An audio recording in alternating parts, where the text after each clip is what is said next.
Like, subscribe और share करें। जमाती चिल्लाने वाले इस भीड़ पर कुछ भी बोलेंगे। पूछता है हिंदुस्तान, आखिर कब मिलेगी भूखमरी से राहत? पूछती है जनता, आखिर कब मिलेगी मध्यम वर्ग के परिवार को राहत? पूछता है आम नागरिक। जवाब देना होगा सरकार। नमस्कार, वीडियो ब्लॉग में आपका स्वागत है। मैं हूं आपके साथ एक आम नागरिक। जी हाँ, आपने सही सुना। दरअसल एक आम नागरिक कुछ आपसे कहना चाहता है। आपको बता दें कि 1947 में पहली बार देखा गया कि जब लोग पलायन करने पर मजबूर हो गए थे। वहीं दूसरी बार 2020 में, सबको याद रहेगा कि 2020 में एक बार फिर लोग पलायन करने को मजबूर हुए थे। आपको बता दें कि दूसरे प्रदेशों से मुंबई, गुजरात, दिल्ली, हरियाणा, मध्य प्रदेश, भोपाल, झारखंड, दूर दूर से लोग पलायन करने को मजबूर हैं, क्योंकि उनके पास न तो खाने के लिए कुछ राशन है, क्योंकि वो बेचारे मजदूरी करते हैं। जी हाँ, आपने सही सुना, बिल्कुल। अब आपको बताते हैं कि दरअसल हुआ क्या। 24 मार्च को पूरे देश में तालाबंदी कर दी गई, वो भी 21 दिन के लिए। 22 मार्च को सबसे पहले बताया गया कि जनता कर्फ्यू लगाया जा रहा है। लोगों को उम्मीद जगी कि एक दिन के बाद शायद कुछ बदलाव होगा, लेकिन ऐसा कुछ भी नहीं हुआ। सीधे 22 जनता कर्फ्यू के बाद सीधे, यानी कि आपको बता दें 24 मार्च को पूरे देश में तालाबंदी कर दी जाती है, वो भी 21 दिनों के लिए। अब आप सोच सकते हैं कि 21 दिन जो बेचारे रोजमर्रा की जिंदगी में काम कर रहे हैं, उनका क्या हुआ? उनके तो भूख के लाले पड़ गए। और बड़ा सवाल ये उठता है कि उनकी मदद भी कोई नहीं किया, जहां तक जानकारी है। कितने लोग रास्ते में मर गए भूख से, कितने लोग आत्महत्या कर लिए, ये आंकड़े अभी किसी के सामने नहीं है। अब बात आते हैं कि जब ये लॉकडाउन हुआ, उसके बाद फिर क्या हुआ।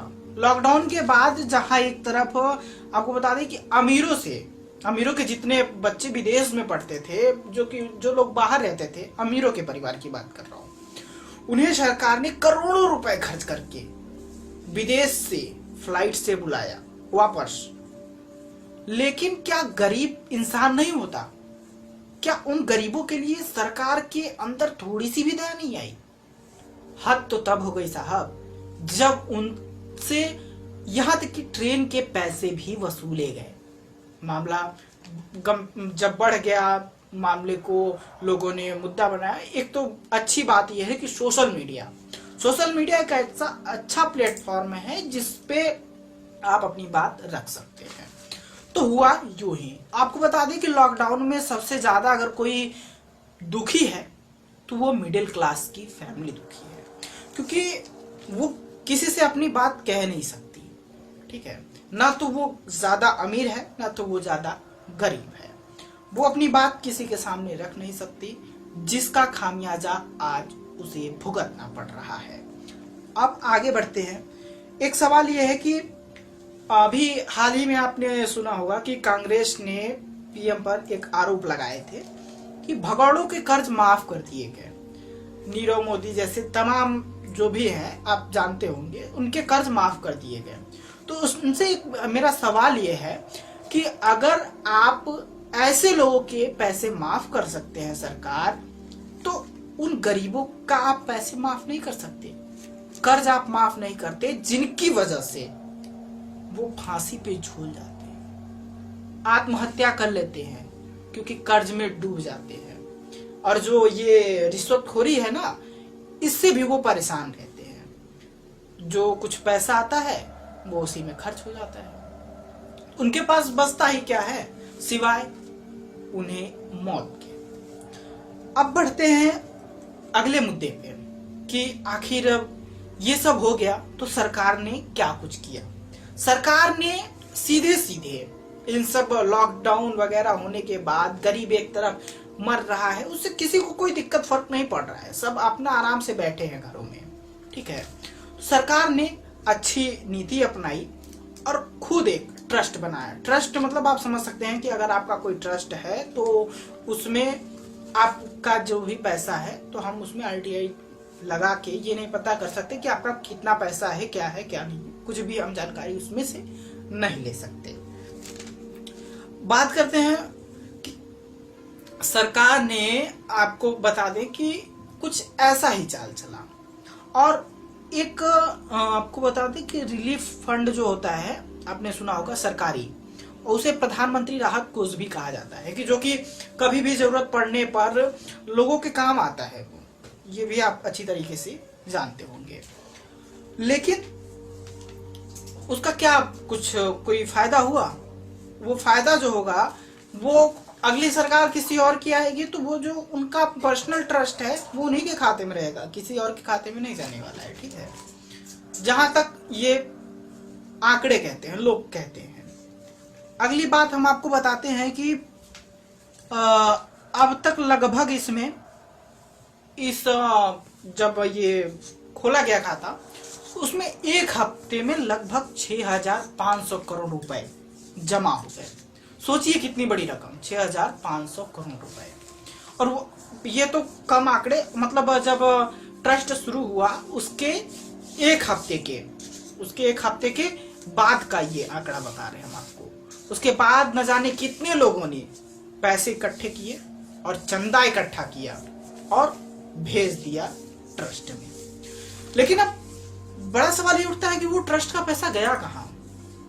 ठीक है, गरीबों के पैसे भाई माफ कर दो, ठीक है, उनको पैसे देने हैं, रूम का रेंट देना है, सब कुछ देना है। क्या माफ हुआ भाई?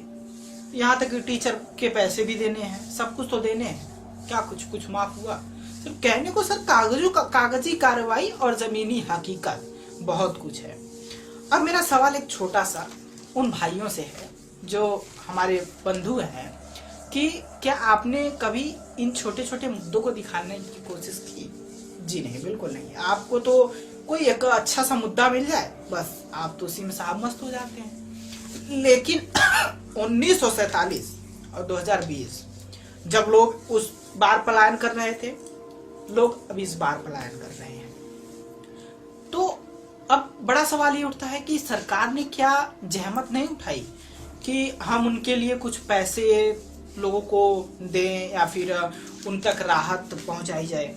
अभी हाल ही में आपने सुना होगा कि 500-500 रुपए शायद कहीं आपने सुना होगा कि लोगों तक भेजे जा रहे हैं। सब 500 रुपए में क्या होता है, वो तो बात की बात है, छोड़ो। आपने क्या किया क्या नहीं किया वो आप जानो। लेकिन आज जो पिस रही है इन सब के बीच में वो है मिडिल क्लास फैमिली, ठीक है ना, वो आज पिस रही है।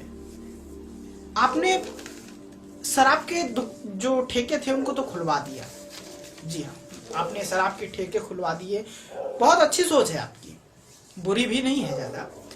आपने सोशल डिस्टेंसिंग की बात की, आज उसकी खुले आम धज्जियां उड़ा दी गई सोशल डिस्टेंसिंग की। लेकिन क्या आपने कभी ये सोचा कि आप जो कर रहे हो कितना सही है? क्या आपने ये सोचा कि जो बाहर रह रहे हैं मजबूरी बस, जिनको खाना बनाने नहीं आता, जो मतलब बाहर से अपना गांव छोड़कर आए हैं शहर में कमाने खाने के लिए, जिनके पास बनाने के लिए कोई साधन नहीं है, जिनको खाना बनाने तक नहीं आता, उनके लिए आपने कुछ सोचा? क्या आपने एक ढाबे या एक होटल को खोलने की जहमत उठाई? आपको शराबियों की पड़ी है लेकिन आपको जनता की नहीं पड़ी है साहब, ठीक है ना। बात थोड़ी कड़वी है लेकिन सच्चाई यही है, ठीक है। अगर आपने ढाबे खोल दिए होते या फिर होटल खोल दिए होते तो किसी को कहीं जाने की जरूरत, जहां तक मुझे लगता है, नहीं पड़ती, क्योंकि भूख ऐसी चीज है जो बहुत कुछ करवा सकती है साहब। अगर आपने होटल खोले होते या फिर ढाबे खोले होते तो वो वहां पे भोजन तो कर सकते थे, लेकिन नहीं, लॉकडाउन में सब बंद है, सिर्फ शराब पियो। और तो और बहुत बुरी खबर जब सामने आती है कि शराब के लिए पति ने पत्नी की हत्या कर दी, शराब पी के बेटी की हत्या कर दी, पैसे मांगे, पैसे ना देने पर मौत के घाट। ये सब सुन के खबर ना रूहें कांप जाती है साहब, ठीक है। और हाँ, बहुत बड़ी बात तो ये है कि वो लोग कहाँ हैं जो शराब के खिलाफ थे, अब वो कोई दिखाई नहीं दे रहे हैं साहब, जो तो बहुत मतलब शराबबंदी। और तो और एक चीज और है, जब हम कभी फिल्म देखते हैं, आप लोगों को पता होगा कि उसमें पहले नंबर पे आता है कि शराब स्वास्थ्य के लिए हानिकारक है, इससे दूर रहें। तो सरकार चाहती क्या है भाई? सरकार ये चाहती है कि आप शराब पी के टुल्लो हो जाओ, उसके बाद मरो या जियो, कोई सरकार को फर्क नहीं पड़ता। सरकार के खाते में पैसे पहुंच गए हैं, सरकार के लिए बहुत कुछ है, उतना सरकार के लिए बहुत है, कोई दिक्कत नहीं है साहब, ठीक है ना। दिक्कत तो उन्हें हो रही है साहब, आप एक बार मिडिल क्लास के फैमिली से जाके पूछो कि दिक्कत किसे हो रही है, ठीक है। वो किसी से कह नहीं सकते, वो सिर्फ चुप बैठे हैं। जमाती चिल्लाने वाले इस भीड़ पर कुछ भी बोलेंगे, पूछता है हिंदुस्तान। आखिर कब मिलेगी भूखमरी से राहत, पूछती है जनता। आखिर कब मिलेगी मध्यम वर्ग के परिवार को राहत, पूछता है आम नागरिक। जवाब देना होगा सरकार। तो साहब, हम बात कर रहे हैं मिडिल क्लास फैमिली की। जी हाँ, एक चेहरे से होता है, एक पोशाक से होता है। अगर आपके चेहरे पे, पोशाक पे बढ़िया है, कपड़ा है, मकान है, बढ़िया सब कुछ है, आप मिडिल क्लास से बिलोंग करते हैं, तो ये वीडियो आपके लिए बहुत ही जरूरी है, आपको देखना भी चाहिए। क्योंकि मिडिल क्लास जो इस टाइम पे गुजर रहा है, वो कोई कह नहीं सकता। मैंने फेसबुक पे कई सारे पोस्ट देखे, बहुत लोगों की समस्याएं देखी जो कह नहीं पाते कुछ, लेकिन हाँ, वो बहुत ही मजबूरी में है, उनका दर्द सुनने वाला कोई नहीं है। लॉकडाउन लगने के बाद उन्हें छुट्टी कर दिया गया, वो घर पे बैठे हैं। भाई जो प्रोफेशनल है वो तो काम कर लेंगे, लेकिन जो जिनका दुकान है, रोजमर्रा की जिंदगी थी, जो कमाते थे, खाते थे, उनका क्या हुआ साहब? 1 महीने तक घर बैठ गए। यहाँ तक कि अगर वो बाहर निकले बैंक के लिए लाइन में लगे तो पुलिस उन्हें डंडे से पीटती है, ठीक है। वो किसी से मांग नहीं सकते क्योंकि उनके घर में एसी है, फ्रिज है, टीवी है, कूलर है, सब कुछ है। उसका रेंट भी देते हैं। अगर वो शहर में रहते हैं तो साहब उसका रेंट भी वो कर चुकाते हैं। यहाँ ये नहीं है कि सब पैसे माफ कर दिए गए, लाइट की, बिजली की बिल भी आते होंगे, बहुत कुछ होते हैं साहब, पानी का भी बिल आता है, लाइट खर्च है। तो मिडिल क्लास की फैमिली का दर्द सुनने वाला कोई नहीं है। उनके बच्चे बाहर नहीं जा सकते मांगने क्योंकि उनको अपनी इज्जत की पड़ी है, कि उन्हें देने वाला भी कोई नहीं है कि भाई मानो ये ढकोसला करते होंगे। अगर उनकी प्रॉब्लम भी है ना तो उन्हें कोई मदद नहीं करेगा, उनको ये लगेगा यार ढकोसला करता है। लेकिन साहब सच्चाई तो यही है कि परेशान जो है ना मिडिल क्लास है। साहब मैं एक सवाल पूछना चाहता हूँ, आपने जब शराब का ठेका स्टार्ट किया तो क्या आपको उन लोगों की याद नहीं आई कि काश अगर होटल ढाबे खुल जाते तो उन लोगों के लिए अच्छा होता जो बाहर रह रहे हैं, जो भूख से सिर्फ दिन में एक बार खाना खाते हैं, वो भी किसी की मदद से मिल जाता है तो पड़ोसी देते हैं तब। कोई कोई तो भूख मार के ही रह जाता है। ज्यादातर मिडिल क्लास की फैमिली भूख से तड़प रही है, लेकिन कहते हैं ना सुनने वाला कोई नहीं साहब, ठीक है। अब बात हम आपसे ये करेंगे कि पीएम का जो ट्रस्ट था उसमें इतने पैसे गए, उसका क्या हुआ? कोई जांच नहीं होने वाला है, टेंशन मत लीजिए आप लोग। दूसरी चीज कि सरकार ने पैसे भी वसूले, किनसे? गरीबों से।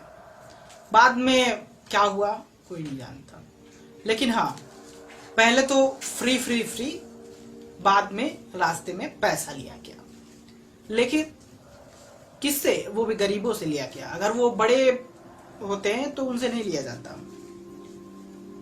साहब वो गरीब थे इसलिए उनसे लिया गया। क्या गरीब इंसान नहीं होता साहब? गरीब भी इंसान होता है, उसका भी मत है, जिसकी वजह से आज आपकी सरकार है। लेकिन कुछ राजनीतिक पार्टियां अपने कहते हैं ना सत्ता को रोटी सेकने का तमाम बातें आप लोग जानते हैं कहते हैं, तो वही चीज सामने बार बार आ रही है कि आपने, मैं ज्यादा कुछ नहीं कहूंगा, मैं बस इतना कहूंगा कि आपने जब शराब के ठेके खुलवाए उसमें भी तो आपको अपनी फायदा दिखी ना, वरना आप क्यों खुलवाते? आपको अपना फायदा दिखा कि आपका नुकसान ना होने पाए। एक गरीब भूखे मर रहा है उससे आपको फर्क नहीं पड़ता, आपका 1 रुपया नुकसान नहीं होना चाहिए, उसके लिए आप कुछ भी कर दो, सोशल डिस्टेंसिंग की धज्जियां उड़ा दो, कुछ भी करो, कोई फर्क नहीं पड़ता। हाँ, अगर कोई बोलेगा तो उसको आप जेल के अंदर जरूर करवा देंगे, इतना तो पता है साहब जी, ठीक है। तो दूसरी चीज आपको बताएं हम कि सरकार जो है काम लोग कहते हैं कि बहुत अच्छा कर रही है। अगर इतने फंड आए तो आखिर वो गए कहाँ? इतने एक हफ्ते में 6,500 करोड़ रुपए आए थे, उसके बाद लोगों में होड़ मची कि भाई हम दे रहे हैं, सबने पैसे डोनेट किए, लेकिन वो पैसे गए कहाँ? 21 दिन का लॉकडाउन था, दूसरी बार लॉकडाउन बढ़ा दिया गया और थर्ड स्टेज में भी लॉकडाउन पहुंच गया है। मार्च हो गया, अप्रैल हो गया, अब मई भी चल रहा है। तो सबसे बड़ी सवाल यही पैदा होती है, पहला सवाल यह है कि जो पैसे प्रधानमंत्री के जो उन्होंने अपना क्या बनाया था, आपको बता दें कि उन्होंने अपना खुद का एक ट्रस्ट बनाया था, जो उनके ट्रस्ट में पैसा गया, आखिर वो पैसे कहाँ गए? उसका कोई जवाब तो है नहीं, वो बताएंगे भी नहीं। दूसरी बात कि गरीबों के साथ ऐसा अन्याय क्यों किया जा रहा है? क्या वो अपना मत नहीं देंगे तो सरकार बन जाएगी? गरीबों के साथ ही क्यों अन्याय किया जा रहा है? हाँ, दूसरी चीज कि आपने शराब जब खुलवा दिया तो आपने ये पता किया कि क्या हो रहा है? सोशल डिस्टेंसिंग की धज्जियां उड़ाई जा रही है, लोग मारे जा रहे हैं, मतलब धीरे धीरे अपराध बढ़ रहे हैं। जो शराब पीने वाले हैं ना, वो हत्या करके भी शराब पियेंगे। आपने चालू तो करवा दिया, आप क्या चाहते हो? देश में अमन शांति ना रहे, लोग मारे काटे पीटे। आपने गुटखा तंबाकू सब कुछ चालू करवा दिया, लोग सड़कों पर अब थूकेंगे अगर, तो क्या आप उनको भी धर्म वाले कनेक्शन से जोड़ोगे? बताओ सर, अब कितनी राजनीति होगी, कितनी गंदी राजनीति होगी। सिर्फ हमारा, मैं एक आम नागरिक होने के नाते सरकार से सवाल पूछ रहा हूं। मैं एक आम नागरिक हूं, कोई और नहीं, बल्कि एक वोटर अपने सरकार से सवाल पूछ रहा है। इसे किसी और एंगल से आपको नहीं जोड़ना है, बस एक आम नागरिक का सवाल है। तो अगर आपने एक का होटल और ढाबे खुलवा दिए होते ना साहब, तो लोग भूख से नहीं मरते, लोग पलायन करने को उतना मजबूर नहीं होते। सब जैसे भी चल रहा है वैसे ही चलता। आपको तो पहले ही कर लेना चाहिए था कि जब लोग विदेश से आ रहे थे तो क्या आपका उस टाइम पे कमजोर हो गया था स्क्रीनिंग? आप उस टाइम पे अगर स्क्रीनिंग अच्छे से कर लिए होते तो क्यों यहाँ पे फैलता? आप बता दो किसी कुछ गरीबों को बता दो जो झोपड़पट्टियों में रहते हैं, उनको कोरोना अगर हुआ हो तो। भाई साहब, कोरोना ना ये बाहर से जो लोग आए हैं वही लेके आए थे, और उसका खामियाजा आज आम इंसान को भुगतना पड़ रहा है। और ये शराब जो शुरू हुआ है ना, इसका खामियाजा भी आगे भुगतना पड़ेगा, आम आदमी ही भुगतेगा, कोई और नहीं भुगतने वाला है। बस मेरा आप सभी लोगों से अनुरोध है कि आप लोग भी अब वक्त है जाग जाओ और अपने आंख पे जो पट्टी बंधी है उस पट्टी को हटा लो। आखिरी में आप सभी से एक छोटा सा अनुरोध है, जितना हो सके आप इस वीडियो को शेयर कीजिए और इस वीडियो को सरकार तक पहुंचाने में मदद कीजिए कि सरकार इन सब सवालों के जवाब दे सके। कम से कम मिडिल क्लास के फैमिलियों को कुछ छूट मिल सके, कुछ गरीबों को राहत मिल सके। सरकार तक अगर हमारी आवाज पहुंचती है तो आप लोगों का अहम योगदान होगा। धन्यवाद। जमाती चिल्लाने वाले इस भीड़ पर कुछ भी बोलेंगे, पूछता है हिंदुस्तान। आखिर कब मिलेगी भूखमरी से राहत, पूछती है जनता। आखिर कब मिलेगी मध्यम वर्ग के परिवार को राहत, पूछता है आम नागरिक। जवाब देना होगा सरकार। लाइक, सब्सक्राइब और शेयर करें।